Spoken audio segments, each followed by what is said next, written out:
heureux de se retrouver de nouveau ce soir pour partager ensemble un moment dans la présence de Dieu.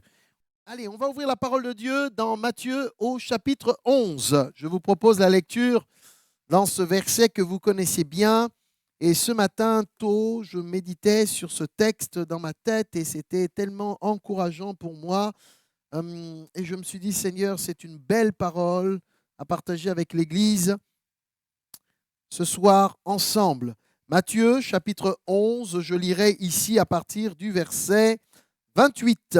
11, 28. Vous connaissez ce verset, je l'ai dit. Matthieu chapitre 11, verset 28. Venez à moi, vous tous qui êtes fatigués et chargés, et je vous donnerai du repos. C'est le Seigneur Jésus qui parle ici. Prenez mon joug sur vous et recevez mes instructions, car je suis doux et humble de cœur, et je vous trouverai le repos pour vos âmes, car mon joug est doux et mon fardeau léger. Le Seigneur Jésus s'adresse ici au genre humain, à vous et moi, chacun, toutes celles et ceux qui peuvent se reconnaître dans cette parole de l'Évangile, quand il dit « vous tous qui êtes fatigués et chargés ». Vous tous, le Seigneur dit « vous tous ». Il appelle donc ceux qui sont au plus près et ceux qui sont au plus loin, vous tous. Il parle à ceux qui déjà de son temps étaient présents, mais tous ceux et celles qui entendraient ce message, vous tous qui arrivez d'ici et de là, qui habitez ici et par là, vous tous, quelle que soit votre condition, quelle que soit votre race, quel que soit votre sexe, homme, femme, petit, grand, adulte, vous tous, le Seigneur s'adresse à tous, à tout un chacun, et il souhaite nous inviter. Cette juste invitation, c'est venez. Venez.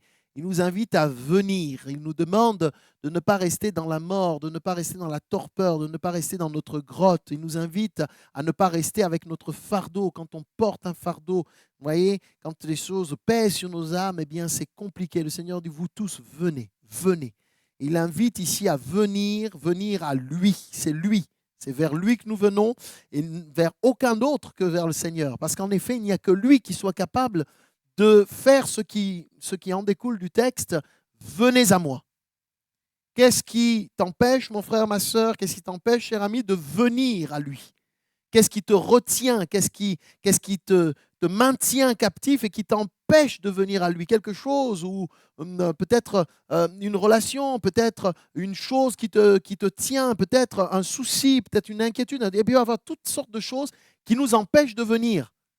L'incompréhension, tout un tas de choses comme cela. Et la Bible nous dit, venez à moi, dit Jésus, venez à moi. Il nous donne clairement, il trace le chemin, il nous dit, à moi, venez vers moi, venez à moi, approchez-vous de moi, vous tous qui êtes fatigués et chargés. Le Seigneur invite donc ceux qui se sentent fatigués, ceux qui se sentent chargés, fatigués parce qu'on peut être fatigué de différentes manières, fatigué physiquement parce qu'on est malade, fatigué parce qu'on est épuisé, fatigué mentalement, on peut l'être aussi, on peut être fatigué moralement, on peut être fatigué à force de trop réfléchir, de trop penser, de tourner les choses dans un sens ou dans un autre, et puis au bout d'un moment on est accablé et ça nous épuise, on se sent comme fatigué.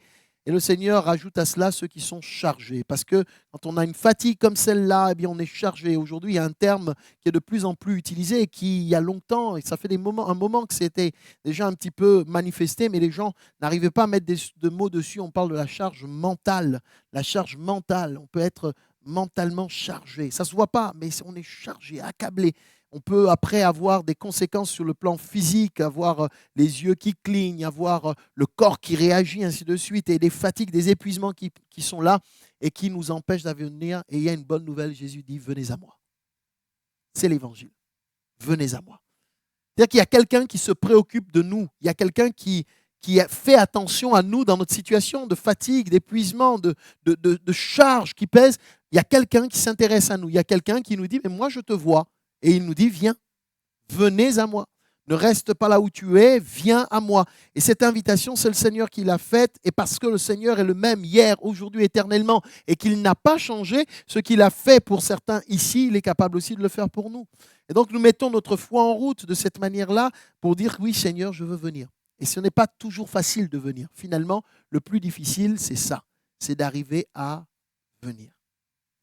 C'est difficile. Si on réfléchit un petit peu chacun dans notre vie sur ce qui parfois nous empêche de venir, parce que parfois on sait consciemment que le Seigneur voudrait qu'on vienne, Mais vous savez, dans la Bible, il y a plein d'exemples qui nous sont donnés. On a l'exemple de ce jeune homme qui vient voir le Seigneur. Il lui dit, Seigneur, laisse-moi d'abord aller enterrer mon père. Alors le Seigneur, non pas que le Seigneur ait quelque chose contre cela, mais le Seigneur lui dira, laisse les morts enterrer leurs morts et toi, suis-moi. Parce que sur le moment, là, le Seigneur l'appelle et il dit, je suis encore préoccupé par les choses qui me tiennent. Et le Seigneur lui dit, viens. Et un autre dira, Seigneur, je viens d'acheter quelques bœufs là et j'ai besoin d'aller les essayer. Ça y est, je viens de faire une nouvelle acquisition, c'est important, je veux m'en occuper. Et il est tellement pris par ça, vous voyez, tellement occupé par ça qu'il ne voit pas que le Seigneur lui dit, mais viens. Et c'est ainsi que, eh bien, il y a parfois tellement de choses qui nous retiennent et qui nous empêchent de venir, mais le Seigneur nous dit, venez à moi. Et je m'arrête sur ce verset qui fait l'objet de ma méditation ce matin particulièrement. Prenez mon joug sur vous et recevez mes instructions, dira le Seigneur. Et c'est cette partie qui est marquante, car je suis doux et humble de cœur. Le Seigneur parlant de lui-même dira, je suis doux et humble de cœur. Et je me suis posé la question, mais pourquoi le Seigneur avait-il besoin de préciser qu'il est doux et humble de cœur? En fait, on reste dans le texte, il s'adresse à ceux qui sont fatigués et chargés. Et à ceux qui sont fatigués et chargés, il leur dit, je suis doux et humble de cœur. Et je me dis, mais Seigneur, pour quelle raison tu mets en évidence, tu mets en avant ces qualités, ces attributs que sont d'un côté la douceur et de l'autre côté l'humilité en ce qui concerne sa personne, en s'adressant à tous ceux qui sont fatigués et chargés. Je crois qu'il y a chez ceux qui sont fatigués et chargés une forme de méfiance, une forme de peur, une forme d'hésitation. Il y a comme un réflexe qui est celui de rester un petit peu en distance. On dit chat échaudé, craint. Il y a cette notion d'un cœur blessé, meurtri, touché, marqué, et à qui on dit viens. Mais non, je ne viens pas aussi facilement que ça. Non, je ne peux pas parce que j'ai été déçu. Je ne peux pas parce que j'ai trop souffert. Je ne peux pas parce que souvent j'ai été mis à mal. J'ai fait confiance et puis ça s'est mal transformé, ça m'est tombé dessus. Et il y a comme ça plein de choses. Mais c'est le quotidien, ce que je vous dis là, moi, je ne l'ai pas inventé, c'est le quotidien de la vie des humains. C'est la réalité de ce que nous voyons, de ce que nous observons, des échanges qu'on peut avoir avec les personnes, de ce que soi-même on peut avoir vécu. Et c'est un tas de choses comme celle-là. Et donc le Seigneur va mettre en évidence le contraire en disant, eh bien, je suis doux et humble. Il veut rassurer, en fait. Quand il parle ainsi, il veut rassurer. Il veut dire à celui qui craint pour sa vie, celui qui se sent un petit peu meurtri et qui se dit, je n'y arriverai pas, il voudrait le rassurer en lui disant, je suis doux et je suis humble de cœur. Le Seigneur parle de la douceur qui est la sienne, comme pour accompagner le geste de l'accueil qu'il souhaite nous proposer. Il dit, si tu viens à moi, je suis doux. Il y a cette douceur, ça veut dire qu'il ne va pas brusquer, forcer, obliger. Il va travailler avec délicatesse, il va travailler avec soin, il va prendre du temps, il va agir de la bonne manière. Je ne sais pas si vous avez eu l'occasion oui certainement, d'aller voir le médecin et d'avoir par exemple une piqûre. Moi ça m'est arrivé quand on va voir un médecin et qu'on vous dit qu'il doit vous faire par exemple une prise de sang. Vous avez dans ce domaine-là l'infirmier qui est brutal et celui ou celle qui va être doux ou douce. Vous voyez, il y a celui qui va arriver avec le truc, qui vous attrape direct. Là, vous vous dites. Et puis il y a celui qui va accompagner le geste avec beaucoup de douceur. Et puis, quand est-ce que vous l'avez fait? Et donc, le Seigneur nous parle ici de la douceur parce qu'il veut rassurer notre cœur, parce qu'il veut que nous ne soyons pas craintifs, parce qu'il veut nous attirer à lui. La Bible nous dit qu'il nous attire par des cordages d'amour. La vie est tellement compliquée. Il y a tellement de choses difficiles dans la vie. Il y a tellement d'épreuves. Il y a tellement de souffrances, il y a tellement de détresse que Dieu nous dit, mais moi je ne vais pas te proposer un bâton pour te battre, je veux t'attirer avec des cordages d'amour et t'attirer avec de la douceur. Mais la douceur ne veut pas dire être fragile, la douceur ne veut pas dire être simplet, la douceur de Dieu est une force en réalité. Et cette douceur qu'il nous propose est donc une réalité qui vient quelque part pour apaiser notre cœur et notre âme. Et donc celui ou celle qui répond à cette invitation du Seigneur, viens à moi. Tu es fatigué, tu es chargé, tu t'y reconnais, viens à moi, dit le Seigneur. Et avec douceur, il veut nous toucher et agir dans nos vies. Alléluia. Puis, le Seigneur ajoute doux, bien sûr, douceur, mais il ajoute également humilité. Il parle de ce qui anime son cœur. Le Seigneur vient avec beaucoup d'humilité. Pourtant, il est Dieu. Il pourrait agir avec beaucoup plus de fermeté, d'obligation, nous obliger à faire les choses, mais il dit, je suis humble de cœur. Ça veut dire que le Seigneur est prêt à se mettre à notre niveau. Et la Bible nous dit que nous devons avoir les sentiments qui étaient en Jésus-Christ, lequel, existant en forme de Dieu, Philippiens chapitre 2, a décidé de prendre une forme comme celle d'un serviteur. La Bible nous dit, voilà les sentiments qui doivent être les nôtres. Ayez les mêmes sentiments qui étaient en Jésus-Christ. Que l'humilité vous fasse regarder les autres comme étant au-dessus de vous-même. Ça ne veut pas dire qu'il faut se déprécier, mais ça veut dire qu'à un moment donné, on veut rester à la place où Dieu nous permet d'être. Et Jésus nous dit, eh bien, à travers son humilité, il est venu sur la terre des hommes, lui qui est Dieu, lui qui a créé les cieux et la terre, lui pour qui toute chose existe, a décidé de descendre du ciel de gloire. Il est descendu sur la terre des hommes, nous dit l'Écriture. Et il est venu au monde dans une simple famille, je disais cela dimanche. Il est né comme n'importe quel enfant viendrait au monde. Vous imaginez Dieu, le Créateur, qui décide de devenir comme un petit bébé, dépendant de ses parents. Il est Dieu. Il se rend dépendant de Marie et de Joseph. Pendant toutes les années de son enfance, alors qu'il aurait pu tellement de fois, à 12 ans, il dira à ses parents, il faut que je m'occupe des affaires de mon père. Enfin, c'est le temps. Mais il a accepté tout ce temps-là de laisser couler du temps. Il s'est humilié au point de venir, la Bible nous dit, il s'est rendu semblable à nous. Il a voulu se rapprocher de nous. Quand il dit « je suis doux et humble de cœur », ça veut dire qu'il s'est vraiment identifié à nous. Il s'est rabaissé plus qu'il ne faudrait afin d'être à notre niveau, à notre hauteur.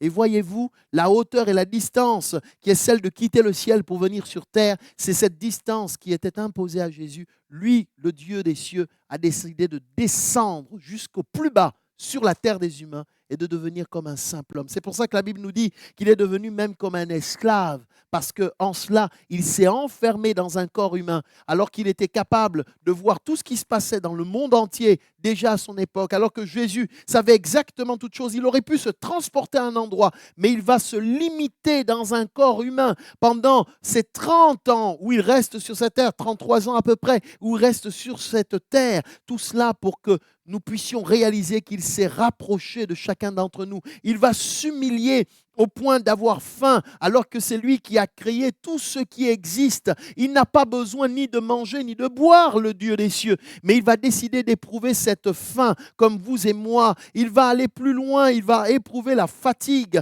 l'épuisement lui aussi. Et il dit à ses disciples à un moment donné, le Fils de l'homme n'a pas un endroit où poser sa tête. Il a été humble, il est venu pour nous ressembler et son humilité l'a mené très loin au point même d'accepter d'être moqué, injurié, frappé, battu, insulté. Le Seigneur s'humilie, il ne dit rien face à ses détracteurs. Père, si ça n'est, Père, pardonne-leur car ils ne savent pas ce qu'ils font. Il s'est humilié. Et il aurait pu résister, il aurait pu dire le contraire. Il dit, j'aurais pu appeler des anges à mon secours. Imaginez que vous marchiez dans la rue et que des petits gamins de 3, 4 ans, 5 ans se viennent pour vous taquiner, vous embêter, et qu'ils prennent des bâtons, ils se mettent à vous frapper, ainsi de suite. Je crois qu'au bout d'un moment, votre patience en arrivera à bout. Vous en attrapez un par là et un autre par là en lui disant, oh, tu me prends pour qui ? Mais imaginez que le Seigneur Jésus, nous sommes à ses yeux vraiment comme des petits gamins, des petits bébés, et il accepte d'être frappé par nous, il accepte d'être insulté par l'être humain. Il lui suffisait d'un seul mot, d'une seule parole pour nous faire disparaître. Mais il ne le fait pas. Le plus fort, c'était lui, et c'est lui. Et il aurait pu dire, comme il dit, je peux appeler des anges à mon secours. Et quand Pilate lui dit, j'ai droit de vie ou de mort sur toi, Jésus lui dit, tu n'as de seul pouvoir que celui que mon Père t'a donné. Je suis doux et humble de cœur. Il s'est humilié pour être à notre portée. Quelle est dans ta vie la situation qui te met plus bas que terre, que Christ ne puisse comprendre parce que lui, il s'est humilié pour être près de toi. C'est le seul moyen de nous aider à remonter, voyez-vous. Nous étions en train de couler à pic et nous étions complètement submergés par les eaux du péché et la condamnation était là. Et nous étions en train de couler sous le poids de cette condamnation. Le Seigneur a plongé à notre secours et il est descendu aussi bas que là où nous étions pour nous attraper et pour nous faire remonter avec lui. Il n'est possible de faire remonter quelqu'un que si on descend autant pour pouvoir l'aider à se relever. Et c'est ce que le Seigneur a fait pour nous. Le péché nous a mis par terre, au sol, anéantis, vaincus, nous étions. Et le Seigneur s'est humilié pour descendre jusque-là. Mais attention, il n'est pas descendu pour rester dans la mort, il est descendu pour sortir de la mort. Et donc ça veut dire quoi? Ça veut dire que tous ceux et celles qui mettent leur confiance à Jésus ne sont pas appelés à rester dans le fond du gouffre. Il ne suffit pas de dire Seigneur, c'est bien, tu es avec moi. Ah mais on va rester entre nous là, dans mon péché, dans mes doutes, dans mes inquiétudes, dans mes peurs, dans mes problèmes. Seigneur, je reste dedans. Voilà, allez, on reste là. Non, le but du Seigneur, c'est de descendre vers nous pour nous aider à remonter. Donc il faut accepter aussi de remonter avec le Seigneur et d'aller un petit peu plus loin avec lui. Alors il appuie sur « Je suis doux et humble de cœur » pour nous montrer cela. Son humilité va l'amener jusqu'au point d'endurer la mort. La mort. Il y a quelques années, on a regardé un film ici avec les chrétiens, Dieu n'est pas mort. C'est le titre du film, Dieu n'est pas mort. Mais la question est intéressante. Est-ce que Dieu peut mourir? Et pourtant, il va mourir. Jésus va mourir. Ça n'a pas été un film. Ça n'a pas été un scénario où le monsieur est sur un truc et puis après, allez, coupez, c'est fini l'action. Et puis, vous savez, quand les films se font, c'est ça. On fait une action, on coupe, et puis après, on refait une action, on coupe, et ainsi de suite. Et puis après, ils mettent bout à bout les choses, hein, les scénaristes. Mais là, ce n'est pas un scénario. Il est vraiment mort. Il est vraiment mort. Les coups qu'il a reçus, il les a vraiment reçus. Et tout cela, pourquoi? À cause de toi. À cause de toi. Mon frère, ma soeur, à cause de toi, à cause de moi. Il l'a fait pour toi. Je n'ai pas envie de dire à cause de vous. Mais j'aimerais que tu comprennes que si tu étais le seul homme, la seule femme sur cette terre qui était fatigué, chargé et qui avait besoin de repos, Jésus serait venu pour toi. Pour toi, pas pour l'autre simplement, mais pour toi. Et ça nous invite donc à comprendre que la décision que j'ai à prendre, je ne la prends pas par rapport à mon père, ma mère, mon frère, ma soeur, mon cousin, ma cousine, ma tata ou mon tonton. Je prends cette décision par rapport à moi-même. Je regarde dans ma propre vie et je me dis, mais oui, moi j'ai besoin que quelqu'un me sauve. Moi j'ai besoin que quelqu'un vienne à mon secours. Et donc Jésus dit, je suis tout à toi, je suis venu pour toi. Et c'est ainsi que la Bible nous dit qu'il meurt sur la croix, il accepte de mourir, il donne sa vie, il dit, personne ne me prend ma vie, je la donne. Il ne dit pas, personne ne lui a pris sa vie. On ne lui a pas arraché sa vie de force, parce qu'il aurait pu dire, stop, vous arrêtez là. Mais il décide de donner sa vie. À Gethsémanée, on vient pour l'arrêter. Il dit, qui cherchez-vous? Il dit, nous cherchons Jésus de Nazareth. Il dit, je le suis. Et eux, ils tombent par terre quand il dit, je le suis. Moi qui vous parle, il tombe au sol. Et puis, il dit, mais qui cherchez-vous? Jésus. Il dit, c'est moi. Et il se laisse arrêter. Il s'est humilié, mes frères et sœurs. Mais j'aimerais dire que ce ne soit pas en vain, que ce ne soit pas pour rien. Si Jésus s'est humilié pour se rapprocher, pour être au plus près de toi, est-ce que tu vas lui envoyer une fin de non-recevoir? En lui disant, tu t'es humilié, c'est bien, mais ce n'est pas pour moi, moi je n'en veux pas. Ou est-ce que tu veux te dire, mais c'est aussi pour moi qu'il est venu. Il s'est humilié pour moi. C'est moi qu'il est venu chercher. Et que tu puisses te saisir de cette réalité et dire, c'est donc à moi de faire un pas vers lui et de me saisir de cette grâce qu'il veut et qu'il souhaite m'accorder sur la croix du calvaire, sur le bois maudit de cette croix, parce que la Bible nous dit, maudit soit celui qui est pendu au bois. Maudit soit celui qui est pendu au bois. Dieu peut-il être maudit? Eh bien, la réalité biblique nous dit que oui, Jésus a été maudit. Je ne sais pas si vous mesurez ce qu'est une malédiction. Dans le mot malédiction, vous avez le mot mal. Malédiction, c'est souhaiter le mal sur quelqu'un. Et quand on dit maudit sois-tu, ça veut dire je te souhaite tout le mal.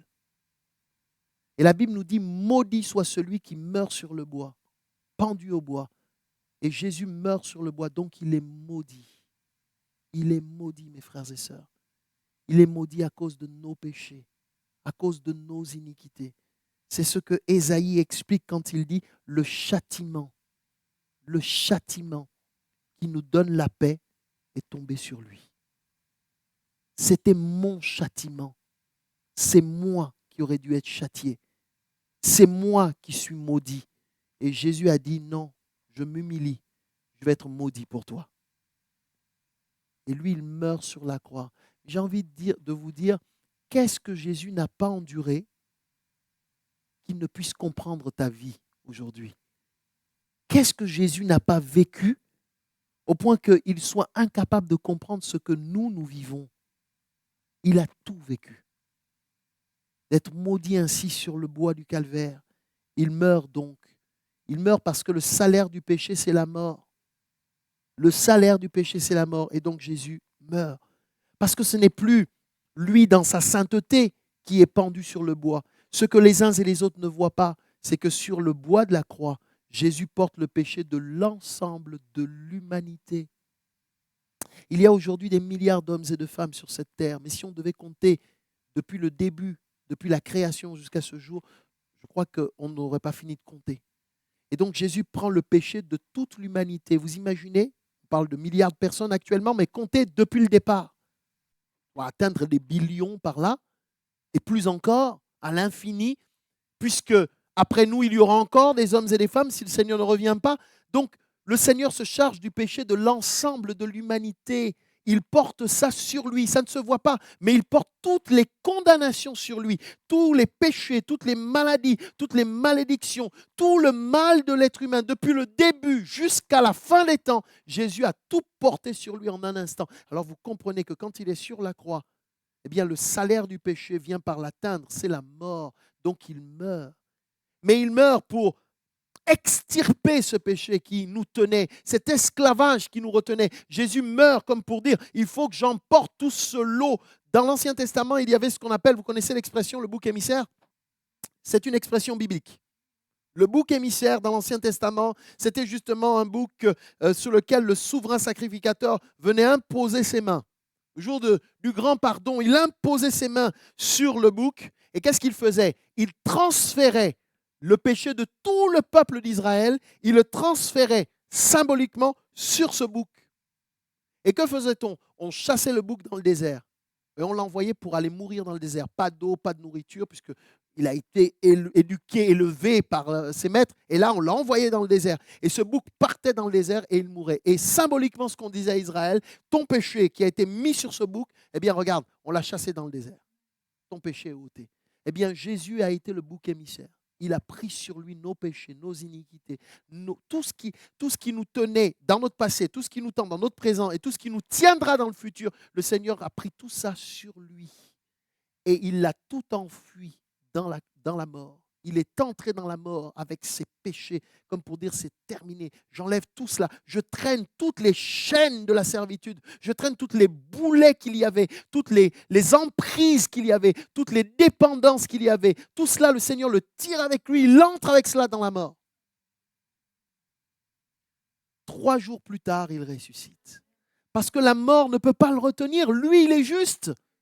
Et c'est là que la mort a été trompée, c'est là que le diable a été trompé, parce que quand le diable voit Jésus mourir, il se dit c'est terminé. Parce que dans l'absolu des choses, le diable ne connaît pas le plan de Dieu, il ne comprend pas ce qui se passe. Pour lui, il se dit ça y est, il a animé des hommes et des femmes pour dire crucifie-le, il se dit c'est terminé. Mais en fait, la mort a été trompée, parce que Jésus meurt non pas à cause de ses péchés à lui, il meurt à cause de nos péchés à nous. Parce que son humilité l'amène à descendre jusqu'à nous. Et il entre avec cela dans la mort. Donc il fait disparaître la condamnation du péché. Que dit l'Écriture? Colossiens chapitre 3, il nous est dit, il a dépouillé les autorités, les principautés et les a livrées publiquement en spectacle en triomphant d'elles par la croix. Il a annulé l'acte dont les ordonnances nous condamnaient. Voyez, Colossiens chapitre 2, je vais juste le lire.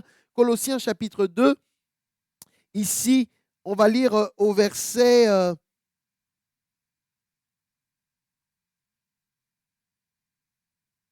Colossiens 2, allez, on lit juste quelques versets. On ne va pas lire le tout, juste pour que vous ayez quelques éléments du contexte. Il nous est dit justement au verset 8. On prend au verset 9. Car en lui habite corporellement toute la plénitude de toute la divinité. Vous avez tout pleinement en lui qui est le chef de toute domination et de toute autorité. Et c'est en lui que vous avez été circoncis d'une circoncision que la main n'a pas faite, mais de la circoncision de Christ qui consiste dans le dépouillement. Ayant été ensevelis avec lui par le baptême, vous êtes aussi ressuscités en lui et avec lui par la foi en la puissance de Dieu qui l'a ressuscité. Vous qui étiez morts par vos offenses et par l'incirconcision de votre chair, il vous a rendus à la vie avec lui en nous faisant grâce de toutes nos offenses. Il a effacé l'acte dont les ordonnances nous condamnaient et qui subsistait contre nous, et il l'a éliminé. Notez, il l'a éliminé. Éliminé. Si vous avez parfois des moustiques qui viennent à la maison, vous mettez votre insecticide, vous dites c'est bon, on élimine. Le Seigneur a éliminé la gangrène du péché en le clouant à la croix. Il a dépouillé les dominations et les autorités et les a livrées publiquement en spectacle en triomphant d'elles par la croix. Alléluia. Il a effacé la condamnation. Vous savez ce qui était écrit? Vous savez la plaque qu'il y avait sur votre vie que vous ne voyez pas, mais qui était là sur nous. C'était collé devant, derrière, sur nos têtes, sur nos pieds, partout. C'était écrit coupable, pécheur. Coupable et pécheur. Donc, la condamnation, c'est la mort. Et qu'est-ce que Jésus a fait? Il a effacé. Il a effacé l'ardoise. Il a effacé. Et qu'est-ce qu'il a écrit? Libre. Pécheur, mais pardonné. Voilà ce que le Seigneur a fait. Il a effacé l'acte qui nous condamnait. Et quand le diable arrive, il dit, mais il est où celui-là? Je le tenais par le péché, il est où? Mais il a reçu Jésus-Christ. C'est terminé, il n'y a plus de condamnation. Jésus nous a délivrés de tous nos péchés par la victoire de la croix. Donc quand il dit, venez à moi, je suis doux et humble de cœur, et vous trouverez du repos, il est en train de nous dire, je suis capable de changer du tout au tout ta vie. Si tu crois en moi. Je conclus avec Matthieu 12, puisqu'on a parlé de cette douceur du Seigneur.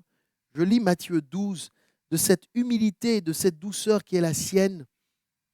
Matthieu chapitre 12. Regardez avec moi ce simple verset en conclusion de ce que nous partageons ce soir et de dire ensemble, Seigneur, merci pour ce que tu as fait pour moi. Merci pour ce que tu as accompli à la croix. Matthieu chapitre 12, je lis à partir du verset 18. Matthieu 12, verset 18, le prophète Ésaïe déclare ceci quelques années plus avant la venue de Jésus. Voici mon serviteur que j'ai choisi, mon bien-aimé en qui mon âme a pris plaisir. Je mettrai mon esprit sur lui et il annoncera la justice aux nations. Il ne contestera point, il ne criera point et personne n'entendra sa voix dans les rues. Il ne brisera point le roseau cassé et il n'éteindra point le lumignon qui fume jusqu'à ce qu'il ait fait triompher la justice et les nations espéreront dans son nom. Il ne brisera pas le roseau qui est cassé. Je vous le dis, je lisais ce texte ce matin et cela m'interpellait vraiment au plus profond de mon cœur. Y a-t-il des choses qui sont brisées dans nos vies? Y a-t-il des choses qui ont été brisées dans nos vies? Qui nous amènent à nous dire, je suis fatigué et chargé. Je suis fatigué et chargé, Seigneur. Bien, la Bible nous dit, sa douceur et son humilité font qu'il ne brisera pas le roseau qui est cassé. Il dit, c'est cassé. Combien de fois on dit, Seigneur, c'est cassé, c'est abîmé. Et le Seigneur dit, mais je ne vais pas briser ce qui est déjà cassé. Il va réparer. Il va restaurer. Il n'éteindra pas le lumignon qui fume. Le lumignon, c'est une toute petite lumière, toute petite. Elle est minuscule. Elle est minuscule. Il suffit d'un petit coup de vent et le lumignon, il s'éteint. Ce n'est pas une grosse lumière, c'est tout petit. Lumignon, hein? Vous savez, mignon. C'est mignon, mais c'est petit, c'est minuscule, c'est fragile. Quand vous prenez un nouveau-né qui vient à peine de sortir du ventre de sa mère, wow, c'est impressionnant. On ne sait pas comment le porter parce qu'on se dit, c'est tellement fragile, tellement fragile. Et on essaie de faire attention en le portant parce que un rien, on a l'impression qu'il va se casser, quoi. Que ça va se casser. Le Seigneur dit, le lumignon, s'il reste un peu, une petite flamme, toute petite, je ne crois plus en rien, j'espère plus en rien, j'y rêve plus. Le Seigneur dit, je ne vais pas souffler pour éteindre le lumignon. Il ne va pas souffler, la Bible nous dit, il n'éteindra pas. Il n'éteindra pas. Que va-t-il faire? Il va ranimer. Il va ranimer ce qui est en train de s'éteindre en toi. Quand il est dit qu'il est doux et humble de cœur, c'est justement pour venir avec beaucoup de délicatesse, rétablir et restaurer ce qui est déjà un peu cassé, un petit peu abîmé. C'est quand on vient et que quelque chose est déjà cassé et qu'on force, on risque de l'abîmer complètement. Alors le Seigneur dit, je vais venir avec douceur. Il est Dieu. Il est Dieu. Et pourtant, il dit, je vais le faire avec douceur et humilité. Je vais me mettre à ton niveau pour que tu vois que je comprends. Mais je veux t'aider. Prends par ma main et on va remonter ensemble. On va s'incliner dans la prière. Alléluia. Je crois que le Seigneur a certainement ce soir une parole, cette parole pour quelqu'un. Et même peut-être toi, chrétien, tu n'as pas réalisé que le Seigneur, en fait, s'est humilié pour se mettre à ton niveau. Et peut-être que tu restes là où tu en es. Le Seigneur te dit, mais remonte avec moi, je veux t'aider. Ne reste pas dans ta peine, ne reste pas dans ta condamnation, ne reste pas dans tes accusations. Grandis, grandis, grandis avec moi. Et je crois que nous avons besoin ce soir de réfléchir quelques instants. Vous continuerez de réfléchir chez vous à la maison, je pense que c'est bien. Mais peut-être ce soir, on a besoin quelques minutes de dire, Seigneur, me voici. Je l'ai dit en amont, l'invitation c'est venez à moi. Vous tous qui êtes fatigués et chargés. Il vient à toi et il te dit, viens à moi. Toi qui le connais par ton nom. Ne pense pas à ton voisin, à ta voisine. Ne dis pas, ah, ce message, c'était pour un tel. S'il était là, ce serait bien pour lui. Ah, si elle était là. Non, non, non. Si toi, tu es là ce soir, ça veut dire que c'était pour toi. C'est à toi que Jésus voulait parler ce soir. Il y a peut-être un domaine de ta vie où tu es chargé, un domaine de ta vie où tu es fatigué. Il y a peut-être des choses qui sont cassées en toi. Peut-être qu'il ne reste qu'un tout petit peu d'espoir dans un domaine, un autre. Tu dis, mais il ne reste plus rien, Seigneur, c'est fini. Et là, le Seigneur te dit ce soir, par la parole de Dieu, il te dit qu'il ne brisera pas ce qui est déjà cassé. Il n'éteindra pas ce qui a un petit peu encore en train de brûler. Et il s'est humilié, il est entré dans la mort avec ta condamnation. Alors ce soir, est-ce que tu voudrais lui dire, Jésus, je viens, je réponds à cet appel, venez à moi. Si c'est votre cas, je voudrais vous inviter à vous lever à votre place et on va prier ce soir. On est là dans la présence de Dieu et on demande au Seigneur sa grâce. Alléluia. Ton cas, lève-toi à ta place très simplement. Nos yeux sont fermés. J'aimerais que nous puissions respecter ce moment voilà, en toute humilité. Ce n'est pas pour les autres, c'est pour moi. Et donc, si c'est moi ce soir, je veux regarder à Jésus pour moi, pas pour quelqu'un, pour moi, personnellement. Et ensemble, nous allons élever nos voix. Nous allons demander à Dieu sa grâce, demander à Jésus d'intervenir. Seigneur, alléluia, je ne vais pas insister longuement. Seigneur, tu vois celles et ceux qui se lèvent ce soir.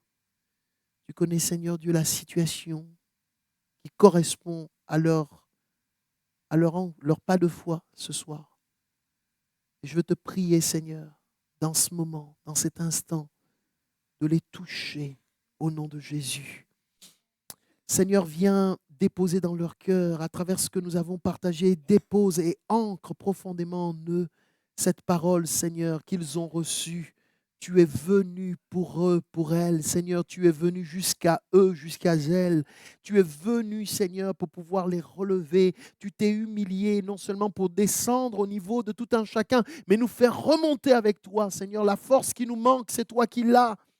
L'espoir qui nous manque, Seigneur, c'est toi qui l'as. La paix qui nous manque, c'est toi qui la donnes. La joie qui nous manque, Seigneur, c'est toi qui la détiens. La guérison dont nous avons besoin, c'est toi qui l'as dans tes mains. La restauration, la transformation, la liberté dont nous avons besoin, c'est toi qui l'as dans tes mains. Et ce soir, je prie, Seigneur, afin que tu libères cette puissance dans la vie de tes enfants, selon le besoin qui est le leur, au nom de Jésus. Parce que tu as dit à la croix, tout est fait, tout est accompli, Seigneur. Alors pour mon frère, pour ma soeur, pour celui ou celle qui ce soir se place sous l'ombre du Très-Haut, qu'il ou elle reçoive, Seigneur, ce qui vient de ta part pour lui, pour elle, au nom de Jésus. Recevez la grâce de Dieu pour votre vie, par rapport à votre situation et votre besoin, au nom de Jésus. Merci Seigneur. Alléluia. Amen. Amen. Amen. Voilà, que le Seigneur vous bénisse, vous encourage, vous renouvelle, vous fortifie et que la grâce de Dieu soit sur la vie de tout un chacun. Voilà.